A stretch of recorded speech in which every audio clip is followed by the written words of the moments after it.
Hello, working professionals. We are continuing with our series of boss management, and today we're going to speak about something very, very important: receiving feedback. We have all felt the blood rushing to the face, the anger, the rejection, the hurt when we listen to constructive feedback, especially if we are listening to a certain feedback that we have never listened to in the past, when we never heard that before. It's new information to us. That is very much likely to take us through a process inside our heads, yes. And an abbreviation that very well sums up this entire process that we go through is SARAH.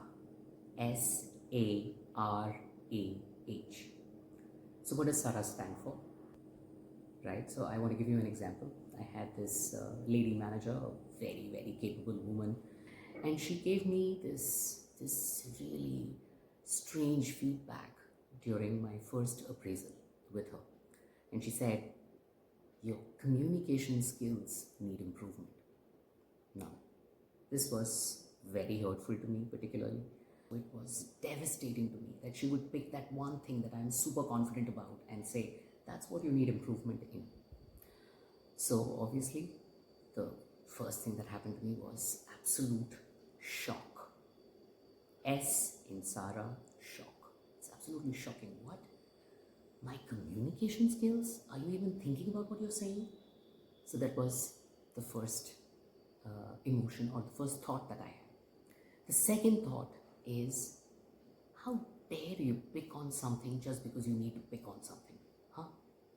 How dare you say something like this about me? It's my key skill. You know this. I'm a behavioral trainer. I'm a speaker. I'm a public speaker. How can you say my communication skills need improvement? You hired me for it. Right? So this is anger. The third part of it is rejection, which has already started seeping in anger itself. So we have the third letter of SARAH, which is R, which is rejection. No, this is not an honest feedback. I'm sure you're giving me this feedback because you couldn't find anything else and you just had to pick on me. You had to break my spirit. You wanted to bring me to planet Earth because you think I'm flying on cloud 9. This is just some kind of strategy. This is not true, right? So this is rejection. And then you have to do something to be able to get to the next two steps. You know, the A and the H can only come if we voluntarily include something else in between SARAH. Now, most people miss doing this because we're so lost in that thought process. And how can he say this to me? Or how can she say this to me? Why would she say this to me? She knows this is not true. So this is where we have to pause and ask ourselves, do I have a good understanding of what this person really means or where they come from? So you need to have this fundamental trust.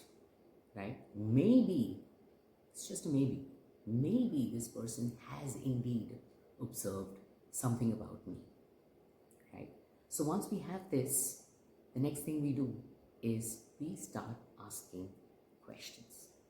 The most important thing, if you ask me what's the most important thing of communication in general, whether it is negotiations or it is conflict resolution or it is rapport building or it's collaborations, it's questions, right?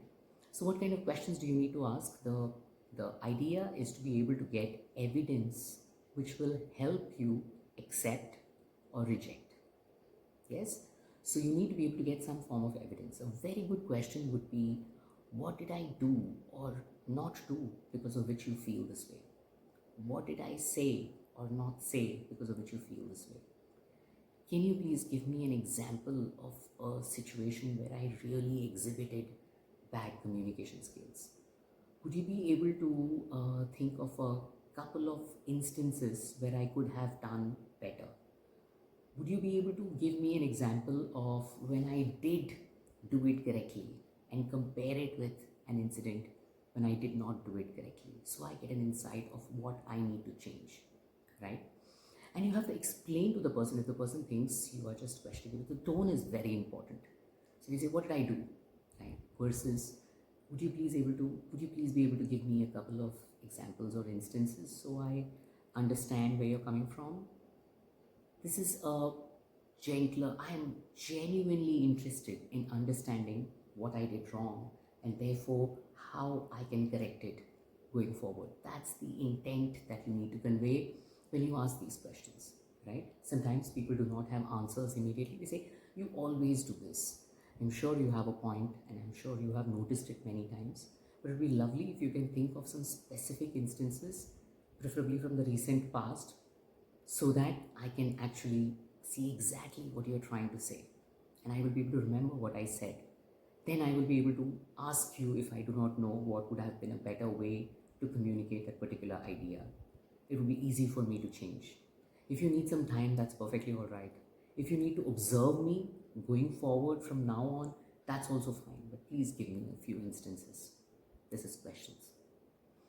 So when you listen to these instances and examples, it helps you get to stage 4, which is acceptance. What happened with my boss is she gave me this example of when we were standing at the lift lobby, lunch hour, and I, in my characteristic, funny, lively style, screamed out from one end of the corridor to the other end of the corridor to one of the employees who had recently gotten married and come back from his marriage leave.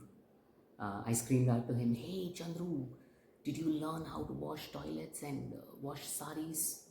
Are you getting better at it?" So I thought it was funny, and I had that kind of rapport with Chandru, is what I thought. And I remember everybody in the lift lobby laughed. And it was situational, it was funny because of the way I said it, or the fact that he was blushing and giggly. So she gave me this example and she said, do you realize that what you said was inappropriate? Do you realize that the joke that you cracked was at somebody's expense? And it was very hard for me to understand this because I thought, what is it? What is so offensive about this? It's funny. It's obviously very funny. And so she was able to explain to me and ask me a whole lot of questions to be able to convince me. That's a great boss. But if your boss is not able to ask you questions, you ask the questions, right? So you say, why is this offensive, right? Yes, I remember this episode, but why is this offensive? I remember even Chandru giggling, right? And then you will get some answers. Probably they will tell you that, do you realize that some people take pride in the fact that they do things for other people, and some people take pride in the fact that other people do things for them? So what would you say if this person actually took pride in saying, my wife takes care of me like a child, and that's his sense of pride, and you ask him, have you started cleaning toilets and washing saris? It would be offensive, isn't it? So you have this discussion. It's not a one sentence and then you have to accept or reject, and in that shows your grace and your your magnanimity and your ability to deal with things. It's not about dealing. This feedback leads to improvement. So you either accept it and you work on it, or you make peace with it, right? It has to be one of the two. So if a manager is giving you feedback and you are silently in your head rejecting it, he's expecting change. And this is only going to lead to a whole lot of resentment. I told him, and still there is no improvement. And in your head, they've just said it because they had nothing better to say. And they just wanted to, give you some feedback. So this misunderstanding has to be cleared, because it's actually very useful to clear it for your own self-development, right? So when you ask questions, you reach the point of acceptance. You say, yes, it could have hurt. So what do you think I should do? Should I change my personality? Should I just stop joking? Because I get these urges to say things which I think are witty at that particular point of time. Should I just stop doing that completely? And this is help. This is the help stage, where you ask people, what do you want me to do? It's my nature. Like, should I just become very quiet and cut it all off? Then I will lose personality. And this is exactly what I told my boss. And she said, no, I absolutely do not want you to lose personality. I want you to be bubbly and chirpy and, make conversation with everybody, because that's your absolute strength. But I want you to be able to remember that it has to be a more appreciative kind of pulling the leg. For example, you could make fun about the precision skills of a person, and then maybe pull a small one on the time it takes. But you can't really make fun of the fact that they are slow, and definitely not in public. So these are some things which are very easy to implement. But when it's put in the way that normally people put, your communication skills are bad. You hurt people sometimes. Oh, that's another thing that she said. Your communication skills are bad because you hurt people sometimes. It was really offensive to me as a trainer, to me as a professional, to me as a HR person, and to me as a human being, because it's definitely not something that I wanted to do. So it was very, very hard to reach the point of accepting the feedback and working on it. So this is just an example, and I can give you a variety of examples. I'd love to hear from you if you have some specific feedback that you've heard and you feel this is impossible to break down, this is impossible to accept. There is no question that I can ask around this. I would love to help you. Yes, and write down in the comments, and I would be very happy to give you specific statements, specific questions that you can ask. Right? So that's feedback in boss management.